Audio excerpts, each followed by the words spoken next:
माखन का कटोरा, मिश्री का थाल, मिट्टी की खुशबू, बारिश की फुहार, राधा की उम्मीदें, कन्हैया का प्यार। आप सभी को मुबारक हो जन्माष्टमी का त्योहार। हैप्पी जन्माष्टमी दोस्तों। जन्माष्टमी पर्व को भगवान श्री कृष्ण के जन्मदिन के रूप में मनाया जाता है। श्री कृष्ण युगों युगों से हमारी आस्था के केंद्र रहे हैं। वे कभी यशोदा मैया के लाल होते हैं तो कभी ब्रज के नटखट कन्हैया। आज मैं आपको नटखट कन्हैया की एक ऐसी ही कहानी सुना रही हूँ। कहानी का नाम है कान्हा और कुम्हार। प्रभु श्री कृष्ण ने गोपियों के साथ बहुत सी लीलाएं की। श्री कृष्ण गोपियों की मटकियां फोड़ देते थे और उनका माखन चुराकर भाग जाते थे। गोपियां श्री कृष्ण का उल्हाना लेकर यशोदा मैया के पास जाती। ऐसा बहुत बार हुआ था।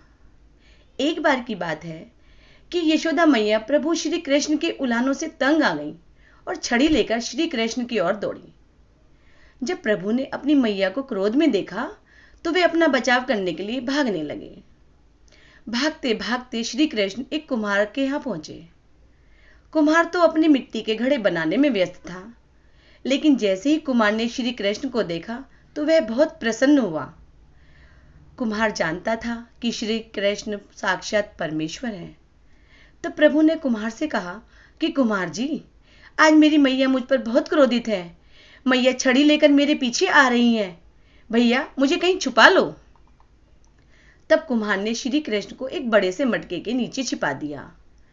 कुछ ही देर बाद मैया यशोदा भी वहां आ गई। कुम्हार से पूछने लगी, क्यों रे कुम्हार, तूने मेरे कन्हैया को कहीं देखा है क्या? कुम्हार ने कह दिया, नहीं मैया, मैंने कन्हैया को नहीं देखा। श्री कृष्ण ये सारी बातें घड़े के नीचे छुपकर सुन रहे थे। मैया तो वहां से चली गई थी। अब प्रभु श्री कृष्ण कुम्हार से कहते हैं, कुम्हार जी, यदि मैया चली गई हो तो मुझे इस घड़े से बाहर निकाल दो।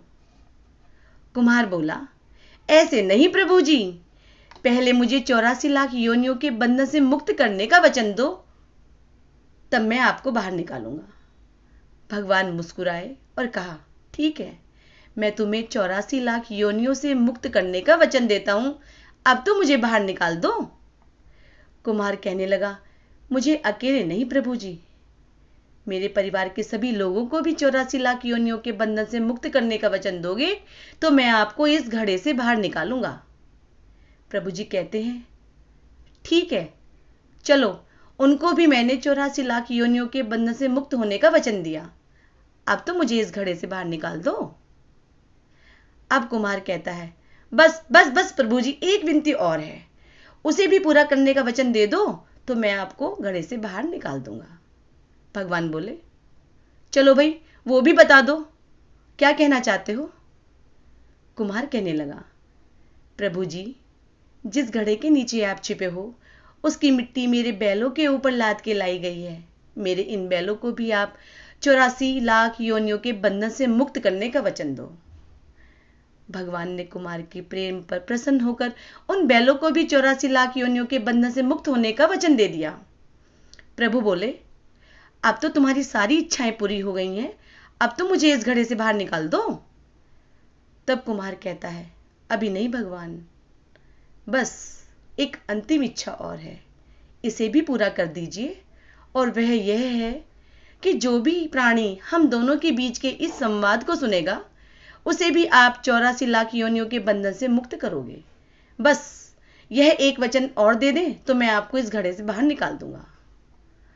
कुम्हार की प्रेम भरी बातों को सुनकर प्रभु श्री कृष्ण बहुत खुश हुए और कुम्हार की इस इच्छा को भी पूरा करने का वचन दे दिया।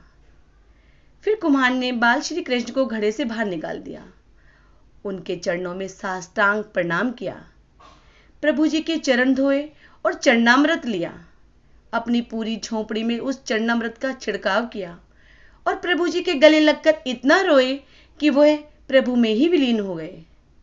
जरा सोचें, जो बाल श्री कृष्ण 7 कोस लंबे चौड़े गोवर्धन पर्वत को अपनी कन की उंगली पर उठा सकते हैं, तो क्या वो एक घड़ा नहीं उठा सकते थे?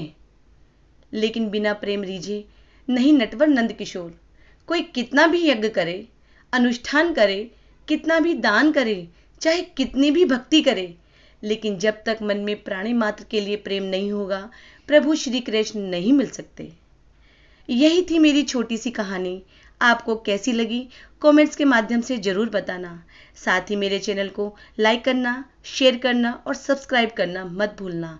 हैप्पी जन्माष्टमी दोस्तों।